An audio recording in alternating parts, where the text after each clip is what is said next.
प्यारे मित्रों, नमस्कार। कपिल ज्योतिष संस्थान में आप सभी का मैं एक बार फिर से स्वागत करता हूँ।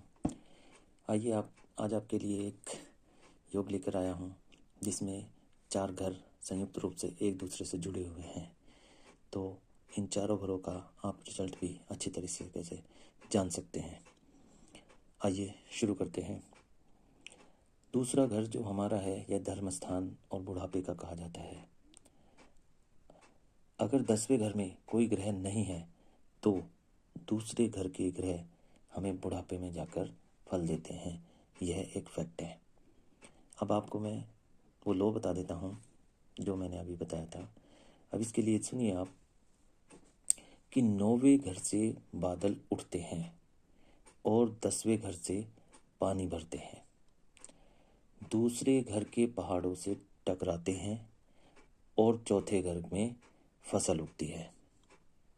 अर्थात 9वें घर में जो ग्रह बैठा हो वह 10वें घर के फल को लेकर साथ में लेकर दूसरे घर के पहाड़ों से टकराता है। यानी कि दूसरे घर से यदि तीनों मित्र बैठे हैं तो आपस में मिलकर तब चौथे घर में जो फसल उगेगी, जो रुपया, धन, दौलत, पैसा आएगा वो चौथे घर से आएगा।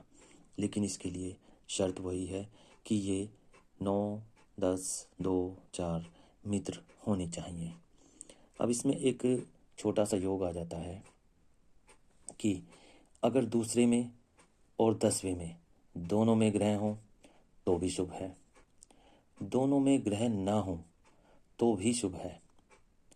9वें में और चौथे में आपस में मित्र ग्रह हों तो बहुत अच्छा है, तब तो फसल बिल्कुल उगेगी।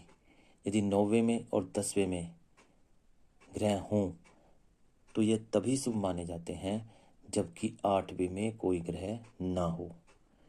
अर्थात 8वें में कोई ग्रह ना हो तभी यह पूरा का पूरा संयुक्त क्रम चालू होता है।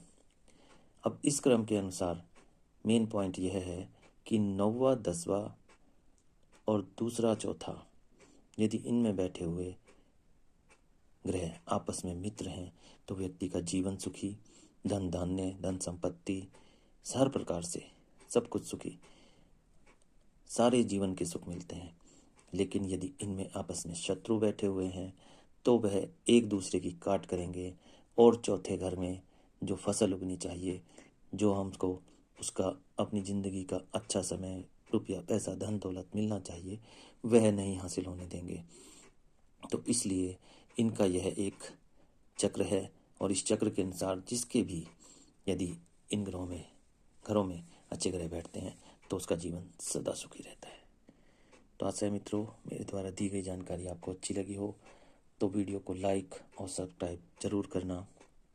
आपको मैंने पहले भी बताया था, मुझे फिर से क्वेरी आई है कि शनि कैसे शुभ अशुभ होता है। शनि का एक बहुत साधारण तरीका है। यदि आपका राहु पहले घरों में हो और केतु बाद के घरों में हो तो शनि खराब होता है, और केतु पहले घरों में हो, राहु बाद के घरों में हो तो आपका शनि शुभ होता है। और यही राहु अगर 5वें घर में बैठ जाए तो उस व्यक्ति का चरित्र संदेह की स्थिति में आता है। अर्थात उसके चरित्र में कुछ ना कुछ खराबी जरूर मिलती है। तो मित्रों, आशा है जानकारी आपको अच्छी लगी तो लाइक और सब्सक्राइब करना।